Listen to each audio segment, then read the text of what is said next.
Welcome in, everybody. We are doing our first breakdown episode of the AFC and NFC South. We're going to be going straight through each of these teams in rapid fire, talking about what they've done and how they are shaping up for this season.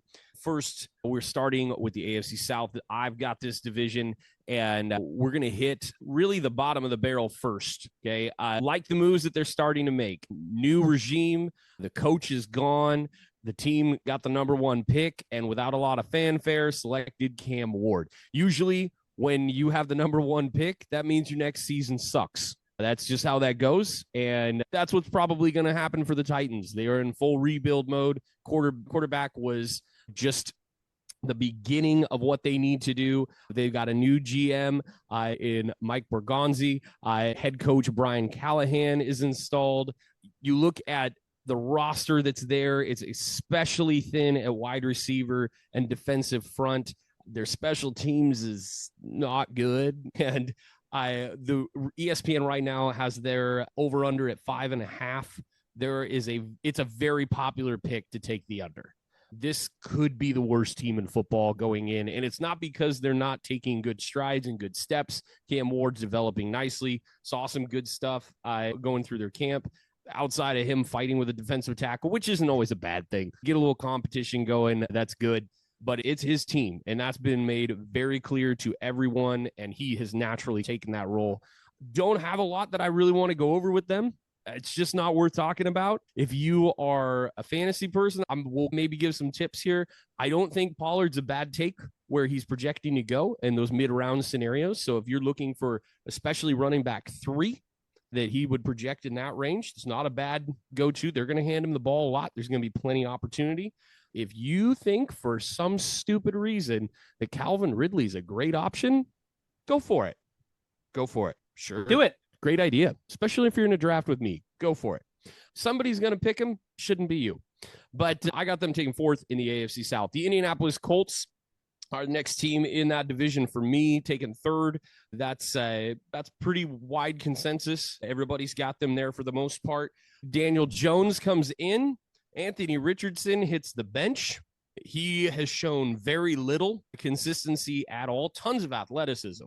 Broken throw at 70 yards down the field. We've seen him hit a receiver in stride at 70 yards, but he cannot, for the life of him, read a defense and accurately throw the football. So they brought in Daniel Jones to fix that problem. Did like their first-round draft pick and tight end Tyler Warren, probably an underrated fantasy option. Jonathan Taylor's still there, so you can run the ball. That dude is elite. Michael Pittman is there. Downs is there. Those are not bad skill position guys at all. Daniel Jones has got to make the best of them, but we've seen consistently Daniel Jones in New York's offense be unable to use even the likes of Saquon Barkley to any sort of real elite level and elevate him. So I don't expect a ton out of this. The defense, they still got DeForest Buckner. They got Kwity Paye. You've got some new rookies that they've added, Justin Whaley. And I'm going to absolutely mess up JT's name if I try and do it, so I'm just not going to do it. What is a Sportsify podcast episode without you messing up a name? Try it. Come on. I believe in you. I have no idea what it is. But they're pretty long shots for this division. There has been a lot of consistency for them outside of the quarterback position, though. I will say got a lot of their staples still there, but their staples weren't winning the division last year. Take that for what it's worth, but I do have them taking 3rd in the division. Moving up in the division ranks this year, a team that we've already mentioned just once or twice here that I really right now, I think this is going to be fun to watch.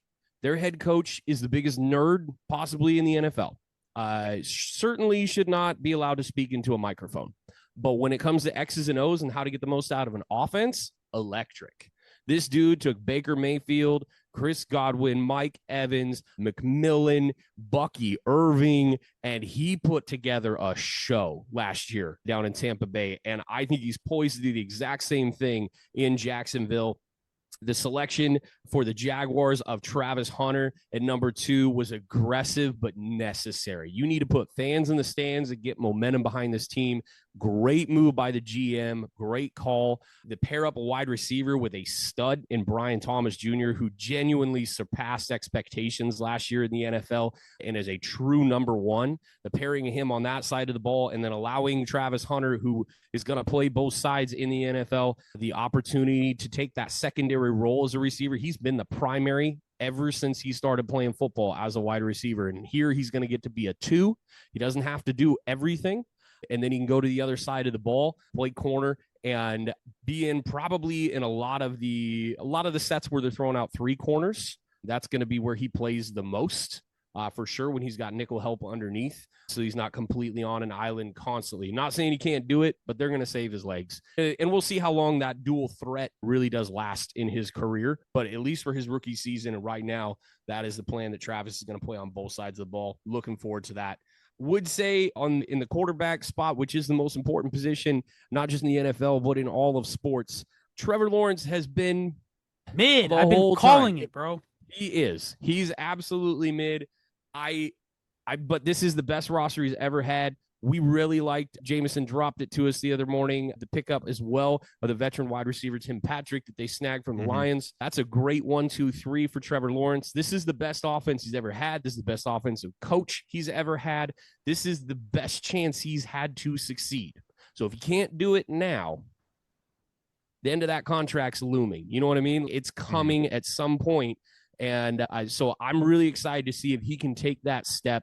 And honestly, too, I hope that this partnership with Liam Cohen is more than 1 year, because that's the one thing that's really been lacking in Trevor Lawrence's career so far is any sort of consistency. Worst coach in NFL history used to be his coach. Won't dive into that today. We've done plenty on that. But he's gone from one to the next. Doug Peterson was his coach. Like, it's been a rotating wheel of offensive coordinators and head coaches. I hope he gets at least 2 years with Liam Cohen. So he's got an established coordinator and head coach that can speak some life into the system and give him a chance. But I have them taking second. They're right now projected the over under 7.5 wins. I like the over. I really do. I think in part because they're going to get 4 wins in the division.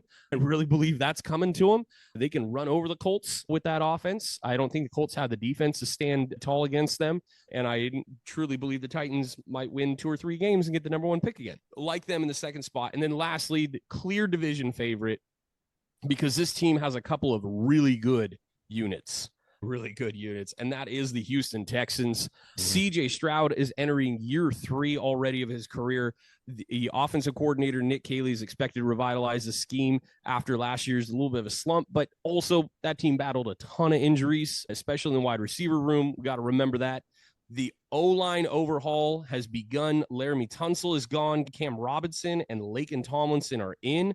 Titus Howard moves inside. Blake Fisher and Jake Andrews are expanding that depth there. The problem is these dudes haven't played together yet. So I expect this team to just get better as the season goes along, especially when those second division games come post week 8 for a lot of these guys, or a lot of those are coming post week 8. That's going to be huge for them as they get further into division play. The biggest concern I have for this team is not the likes of Nico Collins or any of the other wide receivers, because that's a great unit. It absolutely is. Biggest concern I have is that Joe Mixon's not playing the first 4 games, and they're going to be relying on Nick Chubb, who we know suffered one of the worst looking injuries. Dude, Halloween every 2 years ago. Halloween 2 years ago. It was Matt and I were together for that one. Gross. It was awful, and I didn't want to look at the screen, and I didn't want to watch the replay. It was terrible. It was Alex Smith-esque, if you will. Horrible injury. Nick Chubb is going to be the lead back right out of the gate for them. Joe Mixon's injury has not fully healed. That happened earlier in the offseason, so it's been a slow go. Damian Pierce is going to be the backup. He's been there for a few years. They also have rookie Woody Marks, who's impressed in camp. But with that unknown and that being a huge part of what they do, and don't forget that Joe Mixon's not just a good runner of the football, he's a great blocker. And CJ Stroud's going to lose that on the play action right now for a little bit, because Nick Chubb is not that. And everybody says Nick Chubb is operating at about 80 to 85% of what he was, which is still really good. And if you can get that out of him for 4 weeks, probably great. But he's not going to catch the ball like he used to and take off with it. and he's not going to be able to block near to the extent that Joe Mixon can. So they're going to be missing that for the first little bit. Schedule's not crazy hard out of the gate for the Texans, but this is a team that won their division, so we know they're going to be playing last year's playoff teams often. And so I'm concerned a little bit about where some of that goes. But overall, this is still the best team by far. It absolutely is in this division. This is not a good division. That's why we did this one first, because we want to save some of the better ones for later, and that'll become more obvious how we feel about it once we get through a few here. But really, it's the Texans by a mile. I think they're at 10.5 is their over-under. Real popular to guess them around at 11. That's pretty popular right now, just because a lot of people think they could win 5 games, maybe do the home and home with Jacksonville and take the other 4 pretty handily against the 2 lesser opponents in this division. And then also they do have a few games where you're like, hey, that team was good last year, but not as good this year in terms of some of the division winners they're going to take off and play. So it'll be really interesting, some of the different changes that have gone on in the division. Again, if you are looking for the fun here, it's Jacksonville. It's absolutely Jacksonville. That's going to be fun. The Texans are exactly who you think they are. I didn't even take time to talk about their defensive front, which is genuinely one of the most terrifying in the NFL right now with Will Anderson and Daniel Hunter. They're so good. And don't forget, you've got Derek Stingley back there. CJ Gardner-Johnson's back there. Jalen Petre's back there. Kamari Lassiter. That's a great unit. Like, that secondary is solid. That's still got D'Amico Ryans there. You want, yes, but you want to watch Jacksonville this year. That's going to be fun. A couple questions to answer on the fantasy end, and then I'll wrap this up so we can keep this one a little shorter. Is Travis Hunter worth taking? Is he worth? Yeah, absolutely, he's worth taking. Sure. Absolutely. Especially if you're in one of those weird leagues that gives points for things like tackles. You really might want to consider a guy that can give you points on both sides of the ball. That's absolutely true. But Travis Hunter's probably going to be in the 45 to 55 catch range. I don't expect him to be crazy high because of the amount of targets that Brian Thomas is going to see. And that is absolutely accurate. Plus, Travis Hunter is not going to be on all the time when the 2 wide receivers set. They're going to space him out just like they are when there's going to be 3 guys out on the field in pass coverage. You're going to do the same thing when they're just in 2 wide receiver sets. He may not necessarily be out on the field depending on what the situation is. And he's that guy that's going to come off quite often in their unit. While he was elite at the college level, we understand the difference in what is about to happen for him going up against NFL cornerbacks every single game. So they're going to try and preserve him a little bit, but I think he's worth taking. You want to do that way lower than probably Yahoo or ESPN or whatever you use ranks him. I think it definitely is something that you want to wait on. Don't lose it if you don't get that guy. That's not fantasy impact. He's going to have a couple of really great games, especially against the Titans probably. But yeah, don't worry about that. I will give you 1 or 2. CJ Stroud, this is something I experienced when doing mocks. CJ Stroud is going towards the end of every draft that exists. Okay, if he's being taken before the 12th round, your league is dumb or your guy loves him, whoever takes him. He does not go before the 12th round. Like, it just flat out doesn't happen. And I just said a little bit ago, their wide receiver unit, headlined by Nico Collins, is fantastic. It's a great unit.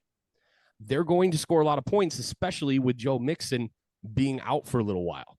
So if you are looking for a quarterback at the beginning of the season and you want to take a shot on a second quarterback later, or another one, my bad, feel free to take that like gamble on a guy in terms of somebody else. But this can be your mainstay. CJ Stroud can be the guy that gets you through those first 4 to 6 weeks and kicks butt. Just know that he is going to have to play those upper tier division or non-division opponents eventually, and you're going to want to sit him. So it needs to be a 2 quarterback setup for you. But I literally watched CJ Stroud not get drafted in a 16-round draft format with 10 teams, 4 out of 6 drafts. Okay, that's dumb. Yeah, I'm using multiple platforms. I'm using different point systems. Most of them are all of them are single quarterback scenarios. Okay. I don't do super flex at all. That stuff's garbage. And for those of you that play that stuff and think it's really cool, nice. I used to like Skittles when I was a little kid. What is happening? I'm not. Skittles stray is crazy. Dude, what has Skittles done to you to catch strays on this podcast? When was the last time you had Skittles? Me? You're asking me? Yeah. A couple weeks ago. Okay. Yeah. How old is he? He's young. Who's the It's youngest person in this podcast?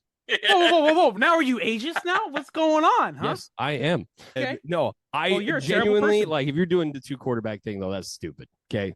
That just means that people didn't know how to draft, and so they started a league so they can go just throw quarterbacks and stuff, and the quarterbacks just make up all the points. It's ridiculous. But no, CJ did not get drafted in a whole bunch of these drafts. I don't understand why. It doesn't make a lot of sense to me. He's done nothing to do that. I watched Trevor Lawrence get drafted in 3 out of those 6, and he didn't get drafted in 4 out of the 6. That's stupid.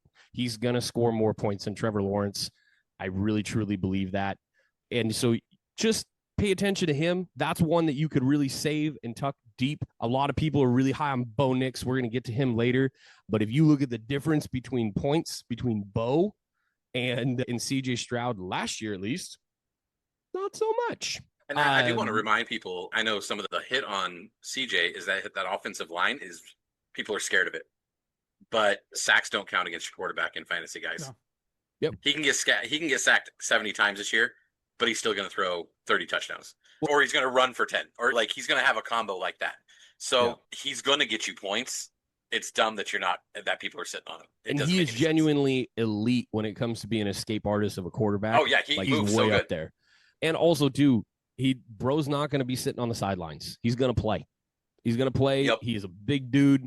And I do the moves they made with the offensive line. They want to solidify some things. It's not bad. When Tomlinson's next to another great tackle on that left side, he can do real good work. And Cam Robinson is stinking good. And when you have a really great defense, what's that? When you have a great defense, your quarterbacks get more opportunities. Sure. Yep. That's So also true too. You got to think about those things as you're stacking them up. See, like you saying CJ Stroud not being drafted in a lot, just blowing my mind. Blowing my mind. 4 out of 6.